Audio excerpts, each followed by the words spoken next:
back to Com 101. Last week, we worked on the answer to a basic question, and that was, what is journalism?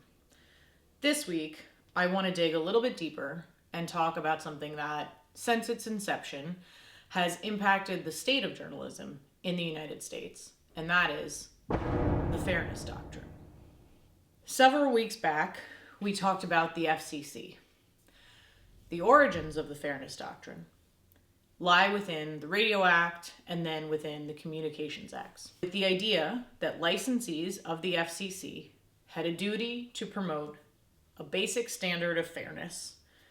So if you go on air or on the radio or on television and accuse me of something, I am meant to be given the opportunity to come on air and be given the opportunity to give a rebuttal to what you have said about me. Many court cases arose between 1929 and through the 1960s.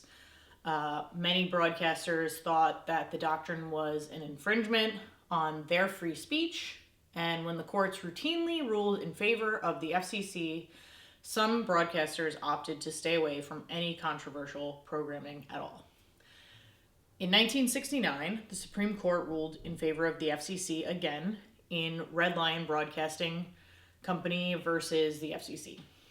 In this case, a Pennsylvania radio station owned by Red Lion Company had a 15-minute broadcast hosted by Reverend Hargis, I don't know if I'm pronouncing that correctly, who criticized author Fred Cook about his book about Barry Goldwater. When Cook then demanded equal airtime to come on and defend himself, the station refused. I need to take a moment here and remind everyone that not all broadcasting is news broadcasting. Most of the cases over the years that came up in regard to the Fairness Doctrine were about editorial content. All broadcast licensees are under FCC regulation, and many of them mix news and opinion programming throughout the day. And this is kind of where we get into problems, because stations thought that they'd rather not cover something controversial at all, whether it be opinion or news, than be potentially forced to present both sides. The Supreme Court's argument in ruling in favor of the FCC over the years often rested with the idea that there is a scarcity of frequencies, and thus there is no First Amendment right for all Americans to have a license. But since there was also no right for those with a license to monopolize the airwaves, the licensees must share with the public. So fast forward to 1985, when cable and satellite TV industries are basically complaining that they don't think that the doctrine should apply to them. And suddenly the FCC says that the doctrine has had a chilling effect on freedom of speech. And so in 1987, the FCC, chaired then by Dennis R. Patrick, who was made chairman by Ronald Reagan, formally repealed the doctrine. In the 6 years after it was repealed, radio opinion talk shows jumped from 400 on air to over 900 on air. We also have talk shows that masquerade as news shows, and entire channels that claim the moniker Fair and Balanced as, I don't know, I guess a way of laughing at the FCC? I'm not sure. Of course, now in 2026 and in the decades or so prior, people, basic citizens, have endless ability to create media. You're watching me right now, and I don't have an FCC license. But I also do not have the reach of ABC or NBC. Our Constitution guarantees a right to free speech, more so than many other constitutions. Despite what the arrest of journalists for covering the news this weekend might have you believe. Many westernized countries, though, still do have some type of doctrine or policy in place to ensure fairness. I asked a Canadian journalist, a German telecom architect, and a relative in Australia what the policies in their countries are like. So Canada has a governing body, the CRTC. Its main focus is accessibility, availability, and protecting and supporting Canadian talent and language support.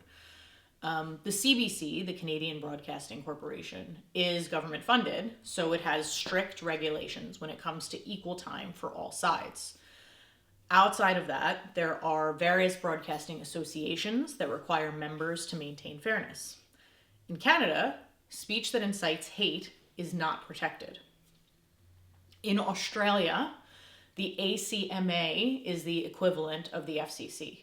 Clause 3.3 of their commercial TV code of practice says, in broadcasting a news or current affairs program, a licensee must present factual material accurately and ensure viewpoints included in the program are not misrepresented. And in Germany, there's not a single entity like the FCC, but 14 different state media authorities that govern the various state regions. They supervise private radio and TV and telemedia, and they enforce content rules and ensure plurality of media offerings and opinions. While there is no statutory fairness doctrine, Germany relies on a mix of constitutional guarantees and general laws protecting personal honor and personality rights. Public service broadcasters are additionally bound by their statutes and programming principles. The latter-day FCC's argument that the Fairness Doctrine needed to be repealed for the sake of free speech boils down to a censorship argument. One could argue that the three examples I gave would not uphold the standards of a free speech absolutist. And saying that in the example of Canada not protecting speech that incites hate, how is that quantified? And who is determining what incites hate? It could lead to state censorship.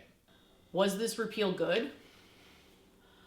I don't think that an editorial program should be obligated necessarily to give equal time to every Tom, Dick, and Harry that want to offer an argument, especially now in 2026 when those people have multiple avenues on their own to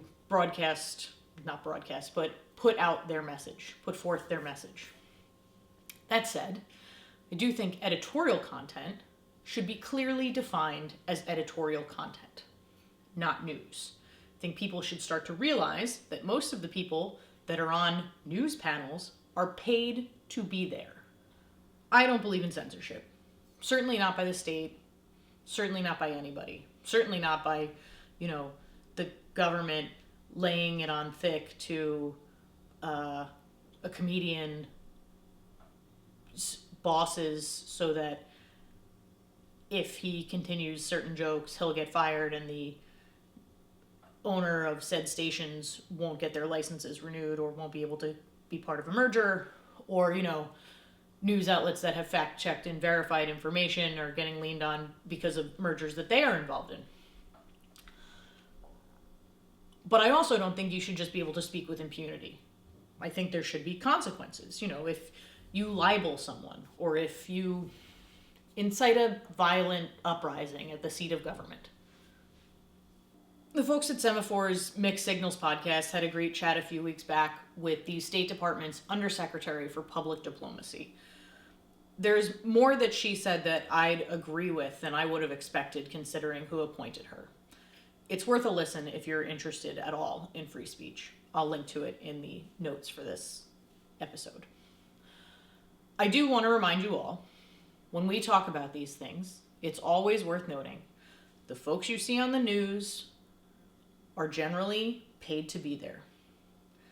And so you should be asking, as we talked about last week, when you are evaluating media, who is benefiting from what you are being told and what you are seeing? Even if you come down on the side of believing that eliminating the Fairness Doctrine was a net positive, you need to think and evaluate all the content that you see. Catch you next time on Com 101.